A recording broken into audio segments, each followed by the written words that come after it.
જૂના ડીસા વાસણા રોડ પર રેતી ભરેલા વાહનોની દોડધામ અટકાવવા 8 ગામના ગ્રામજનોએ બેઠક યોજી આંદોલનનું રણસીંગું ફૂંક્યું. નવીન ડામર રોડના કામમાં કોન્ટ્રાક્ટરની બેદરકારીને કારણે વાહન ચાલકો મુશ્કેલીમાં મુકાઈ રહ્યા.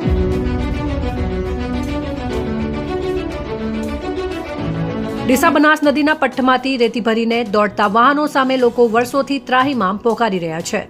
સરકારના ખજાના ખાલી થઈ રહ્યા છે અને અધિકારીઓ પોતાના ખિસ્સા ભરી રહ્યા છે એવો આક્ષેપ લોકો કરી રહ્યા છે.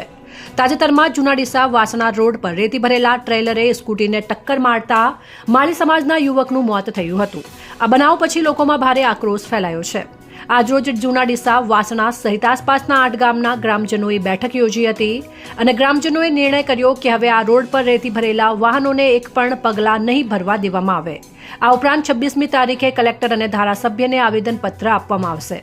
થોડા મહિના પહેલા પણ ગ્રામજનોએ આંદોલન કર્યું હતું અને જિલ્લા મેજિસ્ટ્રેટ દ્વારા જાહેરનામું બહાર પાડવામાં આવ્યું હતું, પરંતુ તેનો કોઈ અમલ થયો ન હતો. જાહેરનામું પૂરું થતાં જ ફરીથી રેતી ભરેલા વાહનો બેફામ દોડવા લાગ્યા છે અને રોજબરોજ અકસ્માત સર્જાઈ રહ્યા છે.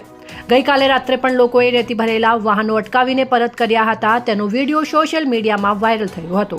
લોકોમાં એવી ચર્ચા છે કે લીઝ ધારકો સહિત કેટલાક લોકો રોયલ્ટી ભર્યા વિના રેતીની ચોરી કરી રહ્યા છે. આથી સરકારને ભારે નુકસાન થઈ રહ્યું છે અને વહીવટી તંત્રના અધિકારીઓ તેમજ પોલીસની સંડોવણી અંગે શંકા સેવાઈ રહી છે.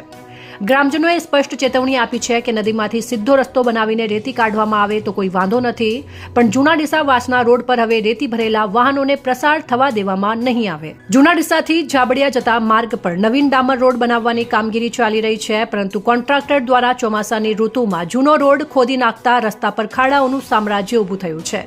આથી રોજબરોજ વાહન ચાલકો અકસ્માતોનો ભોગ બની રહ્યા છે. લોકોનો આક્ષેપ છે કે કોન્ટ્રાક્ટર ટેન્ડરના નિયમોનું ઉલ્લંઘન કરી રહ્યા છે, તેમ છતાં માર્ગ અને મકાન વિભાગ દ્વારા કોઈ કાર્યવાહી કરવામાં આવતી નથી. સ્થાનિકોએ માંગણી કરી છે કે તાત્કાલિક અસરથી રોડની કામગીરી પૂર્ણ કરવામાં આવે. અહેવાલ જીતેન્દ્ર લોધા, જોતા રહો બ્યુરો રિપોર્ટ સેન્ટ્રલ ભારત ન્યૂઝની સાથે.